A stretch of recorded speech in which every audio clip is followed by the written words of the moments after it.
Mesdames, Messieurs, chers amis, il me revient donc maintenant l'honneur de présenter le rapport d'orientation de COP de France Déshydratation. Pour la deuxième année consécutive, nous pouvons nous féliciter d'avoir une salle bien remplie de représentants du monde agricole et d'amis de la filière luzerne déshydratée. Cette année 2018 aura été marquée par des éléments conjoncturels atypiques. Atypique n'est d'ailleurs peut-être pas le terme exact, tant les années se suivent et ne se ressemblent pas, avec leur lot d'excès climatiques, d'événements économiques imprévus, de demandes sociétales et environnementales toujours plus pressantes, et de nouvelles taxes pas toujours comprises car pas suffisamment expliquées. Quoi qu'il en soit, ces événements nous confortent dans notre vision proactive du changement. La qualité de l'intervention donc, de Thomas Garcia Azcárate et tout à l'heure de Madame Jouanneau, Madame la ministre Chantal Jouanneau, vont enrichir nos réflexions en nous apportant un éclairage nouveau et particulier. Je vous en remercie chaleureusement. Grâce à son expérience et son pragmatisme, Thomas Garcia Azcárate nous a éclairé sur le timing et la direction que pourrait prendre la future PAC post-2020, voire même un peu plus tard, et sur les opportunités pour notre secteur des fourrages séchés. Un grand merci Thomas pour vos analyses qui nous seront utiles pour les échanges que nous aurons avec les différentes parties prenantes de cette nouvelle réforme de la PAC. Ceci nous invite à expliquer ce que nous faisons et à rechercher des alliances avec les autres composantes de la société, les organisations producteurs de protéines, je l'ai bien compris. Seuls, nous allons plus vite, mais unis, nous allons plus loin. Un grand merci, je profite tout de suite de remercier Chantal Jouanneau, Madame la ministre Chantal Jouanneau, d'être présente parmi nous. Je sais que vous avez un agenda qui est très très chargé et sincèrement un grand merci. Votre personnalité ainsi que votre expérience dans la vie publique et politique vous conduit à présider aujourd'hui la Commission nationale du débat public. Le Premier ministre vous a mandaté pour organiser un grand débat et trouver des réponses aux doléances nombreuses des Gilets jaunes. Le citoyen que je suis vous apporte son entière confiance pour contribuer à faire émerger des consensus qui apaiseront notre République et elle en a bien besoin pour construire collectivement. Ce mouvement des Gilets jaunes est l'expression d'un trop-plein de taxes, de règlements, d'écologie punitive, de frustration, d'une soif de vivre et d'exister. Bref, d'être des citoyens adultes et non simplement guidés par un pouvoir central composé d'élites et de sachants réfléchissants, décidons pour nous, mais dont l'exemplarité n'est pas toujours au rendez-vous. Cette fracture, nous la ressentons de plus en plus dans le monde agricole, alors que nous sommes tous à l'écoute de la société. C'est le cas du débat sur les OGM, sur le glyphosate par exemple, où nous sommes condamnés à nous exprimer. Nous sommes condamnés avant de nous exprimer. Le risque est évidemment, pour le monde agricole, c'est le risque du repli sur soi, puisque cela ne sert à rien de dire notre passion de l'agriculture face aux convictions des citadins.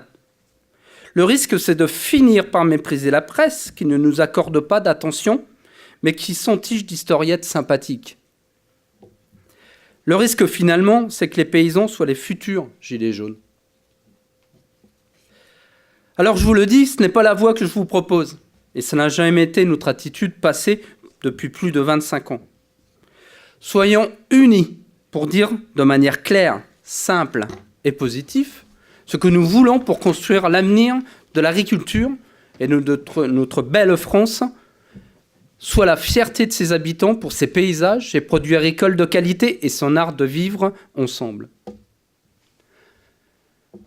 L'Union européenne importe 60% de sa consommation de protéines végétales.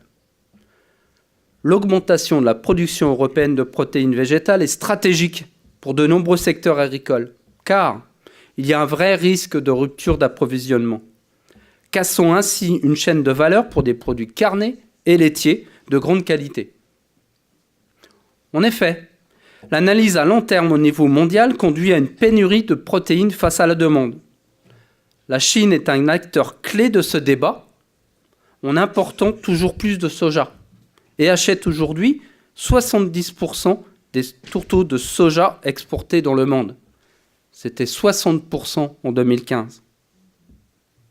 Les fourrages en légumineuses pures représentent l'équivalent à 100% de 3 millions de tonnes de protéines, à comparer aux 15 800 000 tonnes de protéines issues des oléagineux importés, et ça sans compter les prairies permanentes. C'est donc un potentiel important à exploiter pour réduire la dépendance de l'Union européenne. Ainsi, dans la réflexion de la nouvelle PAC, de la future PAC, nous avons 3 demandes. Aide à l'investissement pour la filière de fourrage protéique afin de réussir la transition énergétique. Une usine de déshydratation représente un investissement capitalistique lourd pour une durée de vie des matériels de l'ordre de 20 ans. Elle est dédiée à la valorisation des produits locaux dans un rayon d'approvisionnement réduit, de l'ordre de 15 à 30 km. Ces unités doivent à la fois assurer un revenu attractif pour les producteurs de luzerne par rapport aux autres cultures alternatives de l'exploitation agricole, proposer un prix de vente attractif pour les éleveurs face à la variabilité du marché directeur du soja pour les protéines, respecter l'évolution des contraintes réglementaires environnementales en procédant à des investissements massifs sans valeur ajoutée sur le marché, et anticiper la transition énergétique, réduire la part résiduelle de combustibles fossiles pour éviter les taxes carbone. Ces différents défis ont conduit à l'abandon de très nombreux projets de création d'usines de déshydratation dans l'Union européenne, également bien sûr en France, et la fermeture même de sites n'ayant plus les moyens de maintenir le niveau nécessaire d'investissement. Or, il ne peut pas y avoir de valorisation massive de la luzerne en dehors de sa transformation pour assurer la standardisation et la commercialisation et le transport. Un vaste plan d'aide aux investissements est la réponse efficace pour relancer ces productions dont l'intérêt est en permanence rappelé. Ce plan pour la construction d'une filière durable économiquement viable que nous appelons de nos vœux est complémentaire aux aides à l'hectare du plan protéines actuel. Ce mécanisme a déjà été utilisé avec succès lors du premier plan protéines à la suite du rapport Lardinois. Notre deuxième demande, mise en place de mécanismes européens de rémunération obligatoire des aménités positives de la luzerne et autres fourrages verts. Il s'agit principalement de la biodiversité, de la qualité de l'eau et de la lutte contre l'érosion des sols. Il n'y a pas de débat sur la réalité de toutes les aménités positives de la luzerne, tant chez les scientifiques que chez les environnementalistes ou le monde agricole. La question est de savoir si cela doit être gratuit, en restant à la charge des agriculteurs, ou si cela doit avoir une valeur, et laquelle, pour rémunérer l'agriculteur pour le service public rendu à la collectivité. L'ensemble de nos concitoyens revendiquent ces aménités fournies par la luzerne. D'ailleurs, de nombreux programmes existent pour payer ces services et ont fait l'objet d'études en la matière. Je ne citerai que le rapport du Centre d'analyse stratégique, rattaché au Premier ministre, réalisé sous la présidence de Bernard Chevassus-Auluy. Approche économique de la biodiversité et des services liés aux écosystèmes, contribution à la décision publique. Après l'année internationale de la biodiversité, c'était en 2010. Le constat de l'érosion permanente de la biodiversité, en partie liée à l'artificialisation des sols, l'urbanisation, et des perspectives alarmantes à venir, notamment du fait du changement climatique. Il n'est plus nécessaire de faire des centaines de colloques et réunions pour établir ce constat. J'estime que cette rémunération doit être obligatoire pour les États membres et que ceci peut se réaliser par l'utilisation de fonds de la PAC ou des systèmes originaux de partenariat avec des fonds privés. La culpabilisation du monde agricole comme étant à l'origine de cette perte de biodiversité est une approche punitive à son égard, sont peu productives et cassent les motivations des agriculteurs proactif. Les actions de modification des pratiques agricoles pour dynamiser l'ensemble de cette biodiversité ordinaire conduisent à une perte de rendement qu'on a calculée, 7 à 10%. Ça fait à peu près 1 tonne de luzerne à l'hectare, qui doit être compensée pour l'agriculteur, mais aussi pour l'usine, qui voit ses coûts fixes répartis sur moins de tonnes. On peut estimer la compensation en moyenne à 100-200 euros par an et par hectare, ce qui est très loin d'ailleurs du prix des services écosystémiques rendus.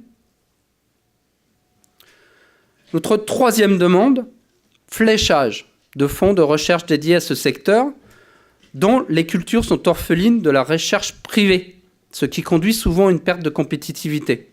Je citerai 3 domaines. D'abord l'agronomie. La luzerne est une culture rustique, ayant peu de traitements phyto, hormis un désherbage antigraminé à l'implantation. Le désherbage est impératif pour avoir un produit commercialisé correspondant aux standards internationaux, particulièrement sur les balles fibres longues. Son indice de traitement, l'IFT, est calculé autour de 0,8 à 1,2 par an, ce qui est très faible. De fait, la culture n'offre pas un retour sur investissement satisfaisant pour le développement de molécules dédiées au désherbage ou à des parasites qui existent en dehors de l'Union européenne. Récemment, nous avons eu la réhomologation de la bentazone, ce qui est une excellente nouvelle. Mais nous sommes toujours en zone de risque. Les alternatives aux traitements chimiques doivent être aussi réalisées. De même, la recherche agronomique devrait nous permettre d'avoir de meilleures valorisations en nutrition animale si le rendement ne peut guère évoluer. Au niveau du process industriel, la recherche sur les techniques de transformation répondant à la transition énergétique et aux impératifs de maîtrise des coûts évolue peu et prend un pas de temps conséquent. Une aide aux investissements doit être mise en place. Pour les débouchés, pour bien valoriser nos productions, il est impératif de réaliser des études techniques confirmant l'impact zootechnique de l'introduction de luzerne dans les rations. Cela ne vise pas seulement le rendement animal, mais aussi l'impact sanitaire ou la qualité des productions. Il faut bien constater qu'il n'y a pratiquement rien de fait en matière sur la luzerne déshydratée, alors que c'est sur ces bases que nous pourrions prétendre à une meilleure valorisation de nos productions. Alors, ces 3 propositions intégrées dans la future PAC et sa déclinaison sous forme de plan protéines sont justifiées par l'existence de marchés solvables importants. Le premier d'entre eux, c'est le marché des éleveurs européens, bien sûr. Ils sont en demande d'un produit parfaitement tracé, sans OGM, et répondant aux plus hauts standards qualitatifs. J'ajoute que la demande en bio est largement supérieure à la production que nous essayons de développer et de structurer. Le marché international est aussi extrêmement présent, à travers le Moyen-Orient, l'Arabie saoudite, les Émirats arabes unis, mais aussi l'Iran, la Chine. Pour autant, l'existence d'un marché ne signifie pas que nous ne pouvons pas rencontrer de crise. Ce fut le cas, bien sûr, lors de la crise du secteur laitier, mais aussi cette année 2018, où nous sommes passés par tous les strates de l'angoisse, en raison des conditions climatiques. Ceci nous rend extrêmement modestes sur cet exercice de la commercialisation et nous contraint à rechercher tous les débouchés possibles, tant géographiques ou gamme de produits. Je crois que Bruxelles aujourd'hui l'a bien compris en nous mettant dans les secteurs qui pouvons bénéficier des outils de gestion de crise de marché. Les quelques éléments factuels que je viens de vous rappeler me conduisent presque naturellement à sonner le tocsin afin que 2019 soit l'année de la mobilisation générale de tous les acteurs de la filière luzerne. Je vous propose une grande campagne de communication, claire, simple, sympathique, envers nos concitoyens et les ONG environnementalistes, afin de recevoir leur soutien dans le grand débat public de la future PAC. En aucun cas, il ne s'agira de faire un greenwashing insupportable. Et qu'on ne vienne pas me dire qu'on n'a pas le temps de défendre avec passion notre métier d'agriculteur, de salarié d'une usine de Désy, à l'occasion d'un débat public, d'un déjeuner, d'une journée porte ouverte ou sur les réseaux sociaux. Qu'on ne me dise pas que c'est compliqué. C'est souvent la meilleure excuse, d'ailleurs, pour ne rien faire. Les mêmes qui affirment cela sont souvent ceux qui sont les plus exigeants en la matière envers leurs collaborateurs. L'exemplarité viendra de la base. Elle viendra des agriculteurs eux-mêmes qui doivent agir pour leur avenir. Je vais d'ailleurs vous proposer un test. Je vais prendre un peu de risque pour vérifier votre adhésion à cette mobilisation générale. Que ceux qui me soutiennent dans cette mobilisation générale et qui veulent agir personnellement pour défendre notre métier d'agriculteur et de la filière des luzernes se lèvent en signe de soutien. Levez-vous, ceux qui sont d'accord avec moi. Mesdames, Messieurs, je vous remercie. Ce témoignage me renforce dans mes convictions, car je sais pouvoir compter sur vous. Vive la Luzerne, vive l'agriculture et vive notre beau pays, la France. Merci à vous.